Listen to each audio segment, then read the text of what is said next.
Untuk melanjutkan pertumbuhan bisnis, salah satu cara yang biasanya dilakukan oleh perusahaan adalah melakukan perluasan pasar. Maka dari itu, pada kesempatan kali ini, kami akan membahas mengenai strategies for new market entries. Apa itu strategi? Strategi adalah sebagai suatu cara untuk mencapai hal atau tujuan yang telah ditetapkan sebelumnya. Dan menurut Evans dan Birchie, strategi pemasaran merupakan strategi pengembangan proses orientasi pasar yang terlibat dalam lingkungan bisnis yang berubah dan kebutuhan untuk mencapai tingkat kepuasan konsumen. Cara perusahaan berpartisipasi di pasar internasional. Yang pertama, ada ekspor. Ekspor adalah menjual produk-produk yang dibuat di negara sendiri lalu dijual di negara-negara lain. Kemudian, ekspor sendiri dibagi menjadi dua, yaitu ekspor langsung dan ekspor tidak langsung. Ekspor langsung adalah suatu metode yang dilakukan dengan cara perusahaan langsung melakukan ekspornya tanpa melalui perantara. Sedangkan ekspor tidak langsung, perusahaan biasanya memulai dengan melakukan ekspor tidak langsung dengan cara bekerja melalui perantara independen untuk mengekspor produk mereka. Yang kedua, ada lisensi.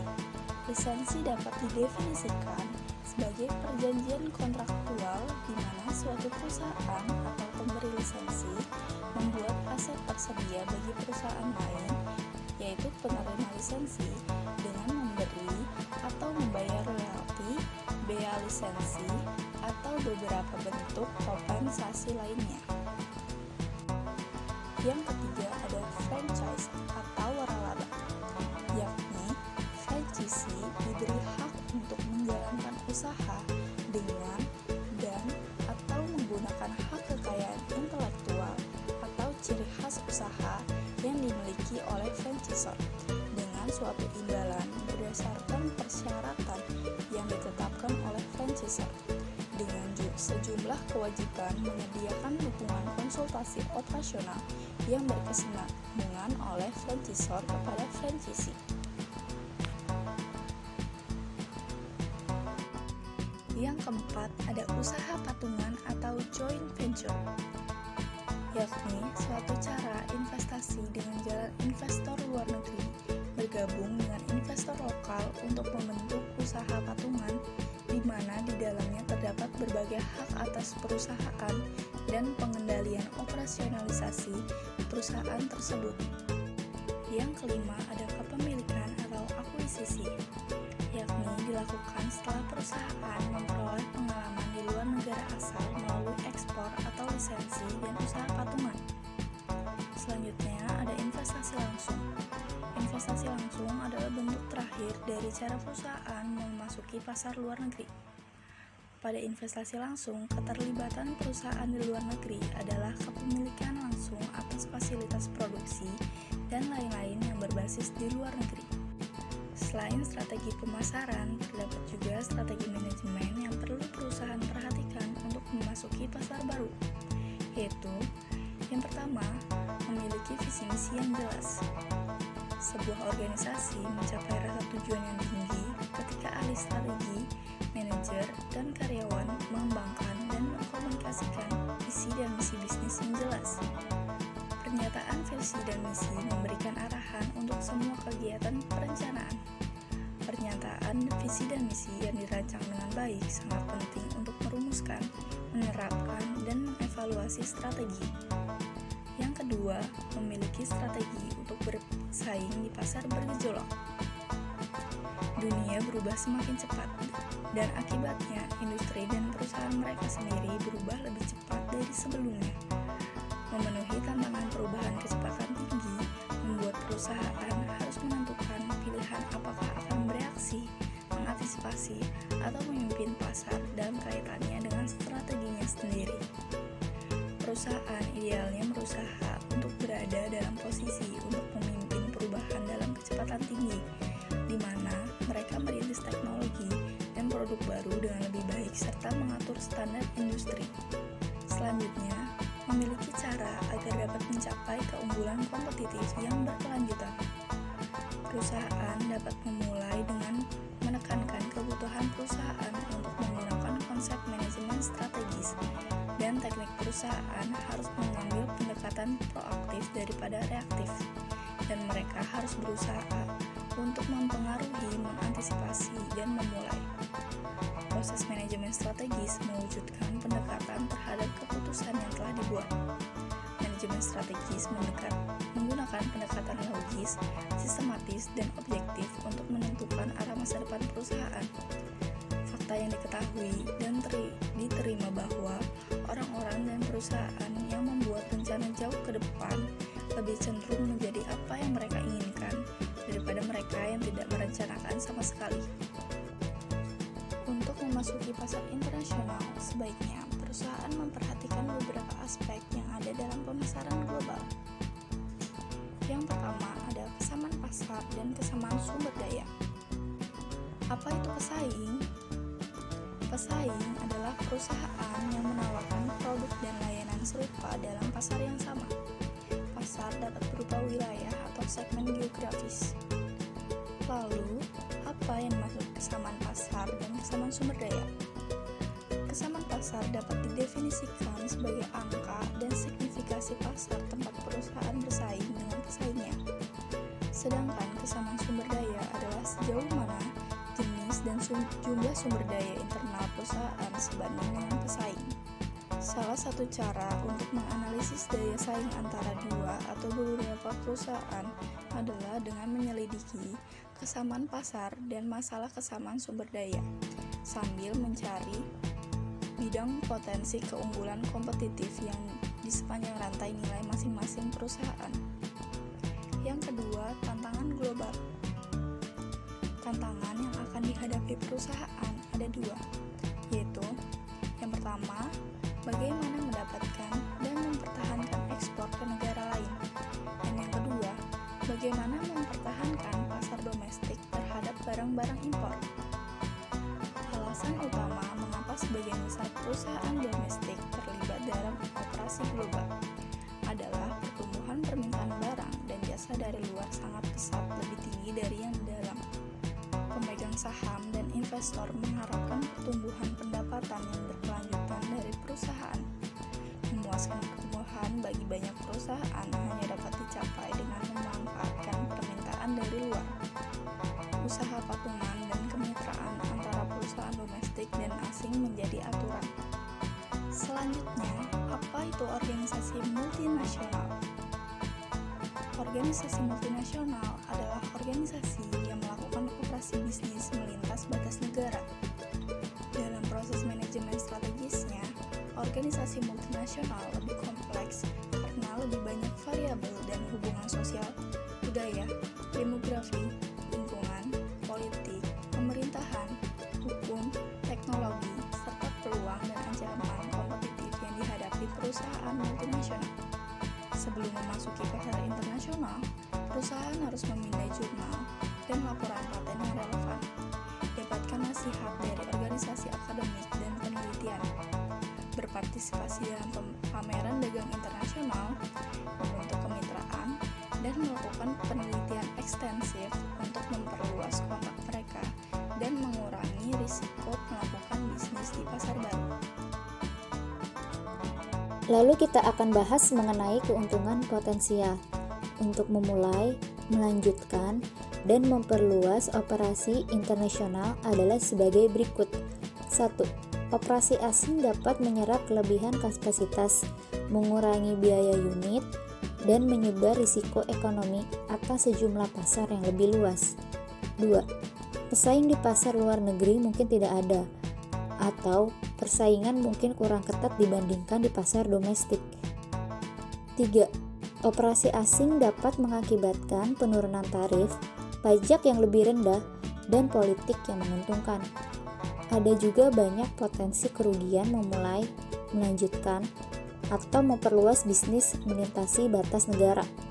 Seperti berikut. 1. Kelemahan para pesaing di negeri asing seringkali dilebih-lebihkan, dan kelebihannya sering diremehkan. Terus mendapat informasi tentang jumlah dan sifat pesaing lebih sulit ketika melakukan bisnis secara internasional. 2.